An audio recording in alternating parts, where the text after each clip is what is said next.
Assalamualaikum warahmatullahi wabarakatuh. Berjumpa lagi dengan saya di channel YouTube saya Ensiklopedia Ahmad Fauzi. Di beberapa waktu terakhir kita telah mengeksplorasi berbagai tool dan website AI yang sangat berguna untuk penelitian kita. Pada video kali ini kita akan membahas salah satu AI yang sangat cocok untuk mahasiswa yang akan menyusun skripsi ataupun untuk dosen yang akan merancang proposal penelitian hingga mempublikasikan temuannya menjadi jurnal ilmiah.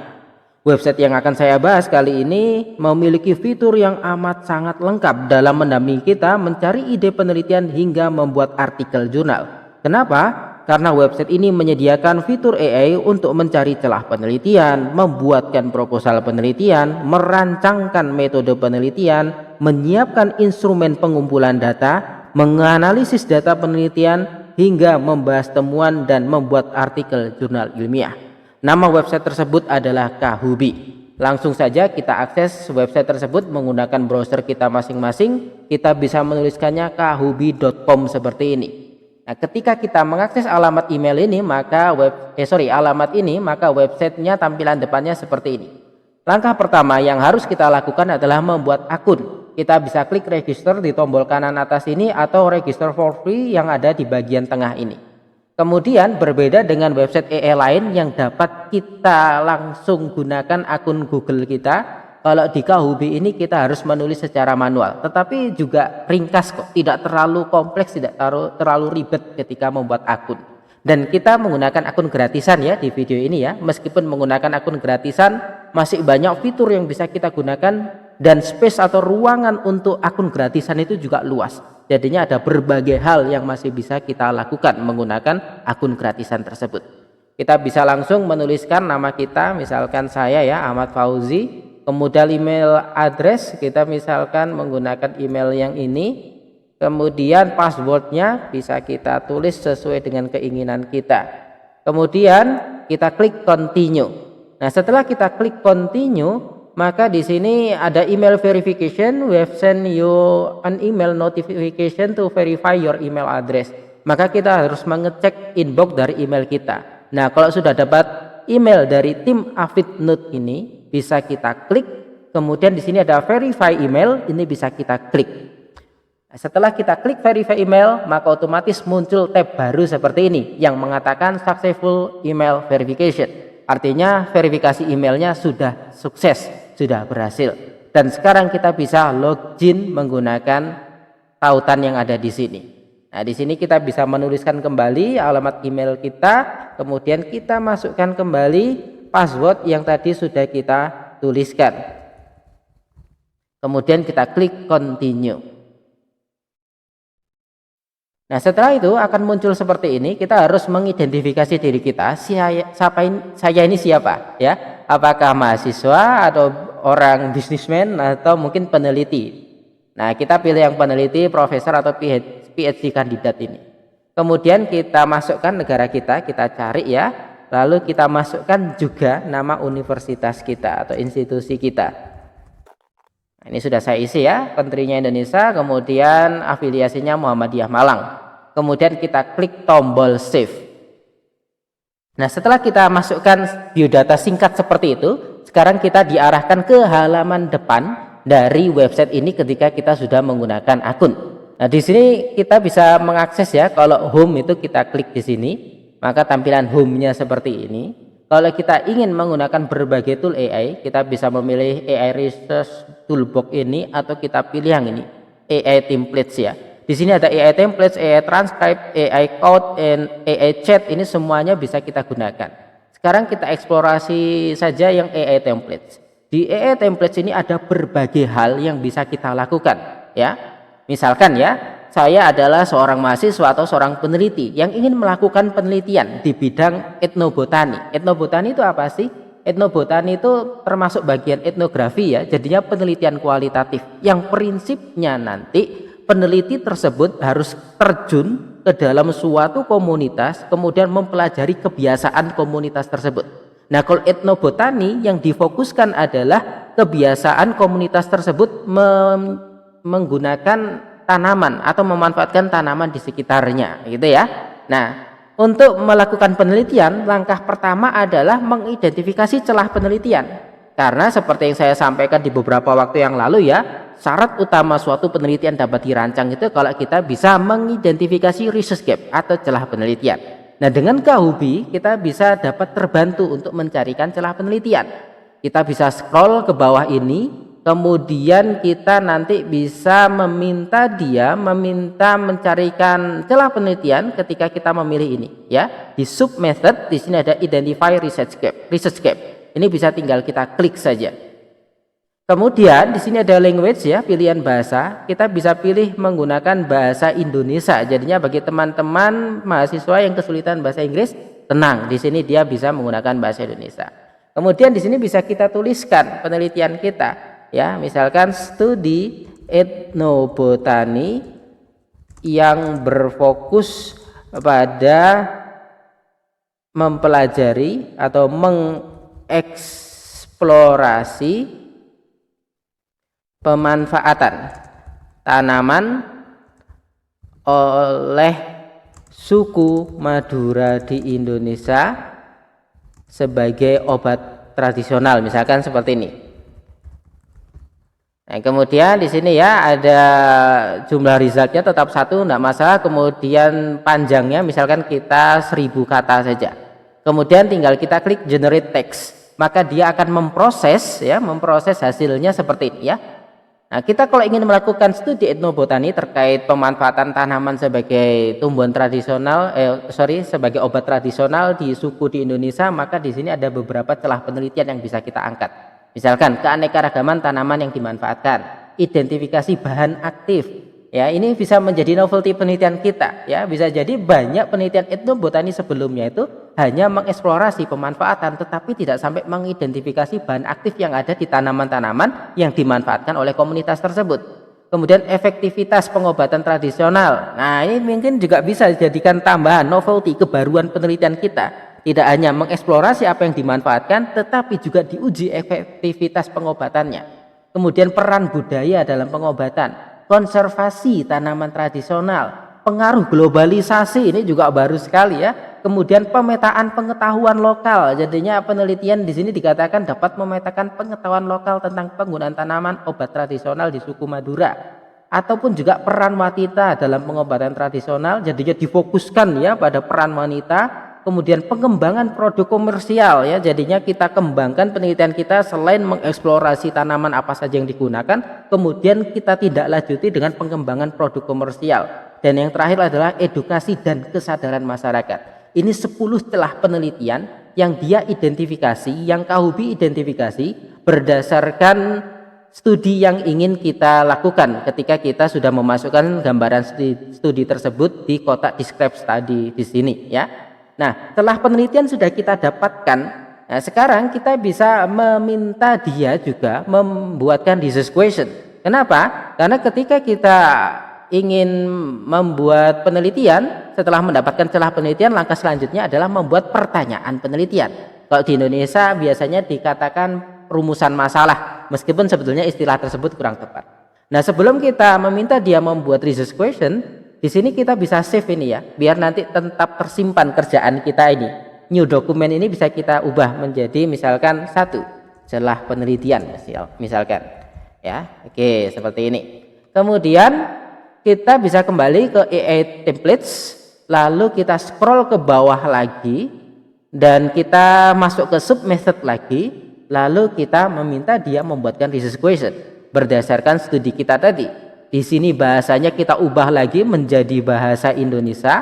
Kemudian di sini kita tuliskan tadi ya, studi etnobotani dan seterusnya. Nah, tadi kan kita sudah mendapatkan insight ya, mendapatkan ide apa sih research gap sehingga novelty yang ingin kita angkat di penelitian kita. Misalkan research gap atau celah penelitiannya adalah tadi terkait selain eksplorasi juga menganalisis efektivitas ya, efektivitas pengobatan. Maka di sini kita tambahkan ya, studi ini juga akan menganalisis efektivitas pengobatan menggunakan tanaman tradisional tersebut. Nah, misalkan seperti ini. Kemudian di sini ya kita resultnya misalkan cuma 1000 kata saja biar tidak terlalu banyak, atau mungkin 500 kata ya. Nah 500 kata, kemudian tinggal kita klik generate text sehingga dia akan membuatkan research question berdasarkan deskripsi yang kita berikan di sini. Nah di sini pertanyaan penelitian ya atau rumusan masalahnya sudah dia buatkan. Yang pertama, apa saja tanaman yang dimanfaatkan oleh suku Madura di Indonesia sebagai obat tradisional? Yang kedua, bagaimana proses penggunaan tanaman? Dan seterusnya sampai pertanyaan ke-10, bagaimana potensi pengembangan tanaman tradisional sebagai obat oleh suku Madura di Indonesia. Nah ini bisa kita pilih sebagian ya, atau bisa kita pilih beberapa yang menurut kita sesuai gitu. Sehingga misalkan kita buntu, apa sih enaknya research question dari penelitian saya, nah kita bisa menggunakan Kahoot! Untuk membantu langkah tersebut. Nah research question sudah, kita bisa kembali ke EE templates lagi, kita minta bantuan lagi kepada dia. Nah, kalau penelitiannya kuantitatif biasanya butuh hipotesis. Maka di method ini kita juga bisa meminta dia suggest hipotesis. Ya, tetapi kalau penelitian kualitatif tidak perlu hipotesis ya. Nah, kemudian, karena kita sudah mendapatkan research question, kemudian celah penelitian, kita ingin kembangkan ide tersebut menggunakan theoretical framework atau kerangka kerja teoritis. Nah, kita bisa nanti menggunakan menu ini ya, suggest theoretical framework. Tinggal kita tulis lagi juga studinya tadi, gambarannya seperti apa, kemudian bahasanya kita pilih bahasa Indonesia. Tapi kalau teman-teman dosen ingin bahasa Inggris juga tidak masalah. Lalu ini misalkan juga 500 biar tidak usah terlalu banyak ya. Kemudian generate text. Sehingga dia akan membuatkan theoretical framework di sini. Nah, ini ya. Ada beberapa teori yang mendasari studi tersebut. Ini nanti juga bisa kita masukkan di latar belakang atau kajian pustaka. Nah, ini misalkan nanti kita simpan ya. Nah, tadi yang ketiga lupa tidak kita ganti namanya. Misalkan ini theoretical framework. Ya, tadi ketika research question belum kita ganti namanya. Oke, ya. Kemudian kita kembali ke EE templates lagi. Theoretical framework sudah kita dapatkan. Nah, sekarang ingin kita kembangkan menjadi kajian pustaka atau literature review. Maka kita bisa scroll ke bawah lagi. Kemudian di sini, nah ya, di sini ada write literature review. Ini tinggal kita tulis saja, ya. Kita tulis tadi gambaran penelitian kita. Bahasanya lagi-lagi kita ubah menjadi bahasa Indonesia. Kemudian di sini kita tuliskan gambaran penelitian kita. Nah, kalau literature review kan biasanya panjang ya.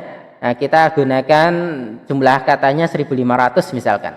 Kemudian generate text ya. Dan creativity-nya ya di setiap menu ini bisa kita ubah-ubah, mungkin kreativitinya kurang, kemudian tengah-tengah atau tinggi. Selama ini kita menggunakan yang tengah-tengah ya. Nah, ini dia buatkan ya. Dia buatkan dengan jumlah katanya 434, ternyata yang dihasilkan jadinya masih singkat ya, tetapi nanti bisa kita kembangkan lagi ini. Ini ada pengantarnya, ada pemanfaatan tanaman oleh suku Madura. Sehingga misalkan kita membuat bab 2 kajian pustaka, nah kita tidak langsung berangkat dari nol. Kita bisa menggunakan insight atau ide atau tulisan yang sudah dia buatkan ini, kemudian tinggal kita kembangkan saja. Bab 2 saya nanti maka ada subbab pemanfaatan tanaman oleh suku Madura, ada subbab efektivitas pengobatan tradisional, ada subbab peranan etnobotani. Kemudian di sini juga ada subbab kesimpulan. Oke, kemudian nanti ini bisa kita simpan juga misalkan kajian pustaka. Ya, gitu ya. Nah, lalu kita bisa kembali ke EE templates lagi. Kajian pustaka sudah didapatkan. Langkah selanjutnya apa? Kita perlu merancang metode. Maka kita bisa scroll ke bawah lagi ya. Nah, di method ya, subbab method lagi, kita minta dia membuatkan metode penelitian. Kita meminta rekomendasi atau saran dia atau suggestion dia. Ya, kita kembali di sini bahasa Indonesia. Kemudian di sini kita tuliskan deskripsi penelitian kita. Lalu di sini misalkan biar tidak usah panjang-panjang ya, 500 kata saja. Kalau mau 1000 juga tidak masalah ya. Kemudian kita klik generate text. Sambil menunggu prosesnya di sini bisa kita tuliskan misalkan metode penelitian, nama kerjaan ini. Nah, ini ya, dia sudah meringkaskan bagaimana metode penelitiannya. Yang pertama, survei etnobotaninya seperti apa, pengumpulan datanya gambarannya seperti ini, identifikasi tanamannya seperti ini, uji aktivitasnya seperti ini, analisis data yang perlu dilakukan seperti ini, analisis statistiknya, kemudian penyusunan laporannya. Nah, ini nanti tinggal kita kembangkan ya, sehingga menjadi bab 3 yang lebih kompak begitu. Karena lagi-lagi ini hanya suggestion. Kita sebagai decision maker yang akhir, ya. Mereka hanya AI ini hanya membantu kita mendapatkan insight, ya. Jangan langsung ini kita copy, kita paste, ya. Nggak boleh gitu ya. Integritas akademik dan sikap ilmiah kita harus tetap dijaga. Dan lagi-lagi ya, AI bisa saja kurang tepat. Oleh karena itu, kita hanya kita yang menentukan, kita yang memfinalisasi, kita yang menyempurnakan. Apalagi kalau tadi kita mengakses literature review, bisa jadi nanti muncul sitasi-sitasi, tetapi Kahubi biasanya mengatakan tolong dicek lagi sitasi ini, karena Kahubi itu sifatnya seperti ChatGPT 3.5, seringkali referensinya adalah hallucinated, ya, jadinya fake reference begitu. Tetapi tidak masalah, dengan membuatkan literature review kita bisa memperoleh gambaran, oh nanti kajian pustakanya gambarannya seperti ini. Nah kemudian ya, bab 3-nya metode penelitiannya sudah jadi, sudah dapat gambaran. Sekarang kita juga bisa membuatkan research proposal, ya. Nah ini nanti kalau kita klik research proposal, nanti dia akan membuatkan research proposal juga, ya, dari pendahuluan, kemudian nanti kajian pustaka, kemudian metode penelitian secara menyeluruh gitu. Nah setelah itu misalkan ya, kita sudah mendapatkan gambaran metode penelitian. Nah kalau etnobotani karena penelitiannya kualitatif, maka salah satu teknik pengumpulan datanya adalah melakukan wawancara. Dan wawancara itu butuh pertanyaan. Nah kita juga bisa meminta bantuan si Kahubi ini untuk membuatkan pertanyaan penelitian. Nah bagi kalian yang penelitiannya survei dan membutuhkan instrumen kuesioner, maka kita juga bisa menggunakan menu ini, suggest survey question. Nah misalkan kita buat interview question terlebih dahulu. Ya, di sini kita ubah lagi menjadi bahasa Indonesia. Kemudian di sini kita paste, ya, gambaran dari studi kita. Kemudian di sini misalkan 1000 saja jumlah katanya. Kemudian kita klik generate text. Nah, sambil menunggu di sini kita bisa tulis, ya, instrumen wawancara misalkan seperti ini. Nah ini dihasilkan, ya, dari pertanyaan pendahuluan, pertanyaan utama, pertanyaan lanjutan hingga pertanyaan terakhir. Nanti ini bisa kita baca lagi, kita pertahankan mana yang bagus, kita modifikasi mana yang mungkin kurang kontekstual, dan mungkin kita buang kalau ada yang kurang sesuai. Tapi secara sepintas bisa kita lihat di sini pertanyaannya relevan sekali. Ya, misalkan pertanyaan utama ini, apa jenis tanaman yang biasa digunakan oleh suku Madura? Nah, nanti ini bisa kita tuliskan juga responden penelitian atau responden yang menjadi teman wawancara itu siapa, sehingga nanti ini hasilnya lebih fokus kepada responden wawancara kita tadi, gitu. Nah setelah kita melakukan wawancara, kita nanti akan mendapatkan data, dan data kualitatif ini perlu dianalisis, ya, dan menganalisis data kualitatif itu cukup rumit, ya, karena harus kita setelah ditranskrip kemudian dibaca keseluruhan, kemudian decoding, kemudian diringkas dan sebagainya. Nah dengan menggunakan Kahubi kita juga bisa melakukan hal tersebut, ya. Di sini ada analyze data, ada analyze interview, jadinya hasil interviewnya bisa dianalisis. Bahkan di sini juga ada code interview, memberikan kode kalau penelitian kita kualitatif grounded theory. Atau di sini juga code interview, hasil transkrip wawancara kita masukkan di sini, nanti kita coding menggunakan bantuan Kahubi. Dan terakhir setelah kita analisis di awal, ya, kita coding dan sebagainya, kita juga bisa meminta bantuan dia untuk melakukan naratif analisis terhadap hasil data kualitatif kita. Nah, tapi lagi-lagi, ya, karena AI ini juga memiliki keterbatasan, maka nanti analisis tersebut juga harus kita cek kembali. Apalagi kalau analisisnya kuantitatif, harus kita cek lagi. Karena kalau kita lihat di sini, ya, nanti dia itu juga memberikan informasi bahwasanya bisa jadi nanti itu ada kekurang tepatan dalam melakukan analisis, sehingga perlu Anda cek kembali, ya. Nah, ini contoh gambarannya, ya. Di sini ada, kita bisa paste describe studi kita, kemudian pertanyaan pertama apa, pertanyaan kedua apa, pertanyaan ketiga apa, bisa kita masukkan di sini, gitu ya. Nah itu AI template, ya. Ada berbagai menu yang bisa kita manfaatkan, dan masih banyak menu lain yang belum saya sampaikan, ya. Di sini ada suggest journal. Tadi saya katakan, ya, kita tidak hanya bisa menggunakan Kahubi sebagai teman kita untuk membuat rancangan penelitian hingga merancang metode penelitian, tetapi dia juga bisa membantu kita menuliskan artikel jurnal. Bahkan di sini suggest jurnal, artinya dia merekomendasikan jurnal apa yang cocok. Begitu juga suggest reference research conference. Ya, meskipun mungkin, ya, kalau kita bandingkan dengan di video saya yang beberapa waktu yang lalu, mungkin website yang saya gunakan di beberapa waktu yang lalu itu lebih tepat ya, lebih tepat dalam memberikan saran, research conference dan suggest jurnal untuk naskah kita. Ini bagus, tetapi mungkin kalau Kahubi kita kurang pas nanti hasilnya ya. Oke. Nah, sama di bagian bawah ini nanti kita juga bisa meminta dia untuk membuatkan introduction secara lebih mendetail, method secara lebih mendetail. Kalau tadi kan suggest research method, jadinya meminta dia memberikan rekomendasi metode penelitiannya, gambarannya seperti apa. Nah, kalau untuk ditulis secara detail, lebih panjang, kita bisa write method ya. Kemudian write discussion, misalkan tadi sudah kita analisis hasil interviewnya, kemudian kita nanti minta bantuan dia untuk write result ya, menulis result, kemudian write discussionnya untuk membahas penelitian yang kita tadi sudah dapatkan temuannya. Kemudian conclusionnya sudah, lalu kita buat abstraknya menggunakan Kahubi, begitu ya.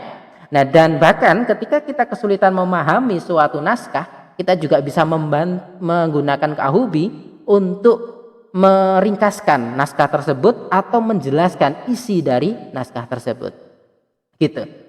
Oke, kemudian di sini juga ada AI transcribe ya. Dengan menu-menu AI transcribe ini kita juga bisa mentranskrip ya, mentranskrip hasil dari pengumpulan data kita ya. Nah, di sini ada MP3, kemudian apa ini? MP4, kemudian AVI, MOV, ini dalam bentuk video ya. Ini bisa kita masukkan ke sini, kemudian nanti dia akan mentranskrip audio atau video dari file kita. Misalkan kalau kita wawancara ya menggunakan rekaman atau video, itu bisa kita unggah ke sini biar nanti ditranskripkan. Kemudian di sini juga ada AI code ya. Nah, nanti di sini dia akan bisa membuatkan berbagai kode berdasarkan program bahasa ya, bahasa pemrograman Python, ataupun di sini kita juga bisa menggunakan JavaScript. Kita coba lihat apakah R ada. Oh, ternyata R belum ada ya. Nah, di sini ada TypeScript dan sebagainya. Kemudian juga ada AI chat seperti ChatGPT ya. Ini ada ChatGPT, kemudian ada translator dan sebagainya. Sangat lengkap sekali. Oke, demikian ya penjelasan saya terkait penggunaan Kahubi yang menurut saya fiturnya luar biasa lengkap. Namun sekali lagi saya katakan kita tetap harus mengecek ketepatan analisis, kemudian hasil literatur review yang dia buatkan. Terima kasih, di video selanjutnya akan kita eksplorasi AI lain yang juga luar biasa dan sangat bermanfaat. Mohon maaf bila ada kesalahan. Assalamualaikum warahmatullahi wabarakatuh.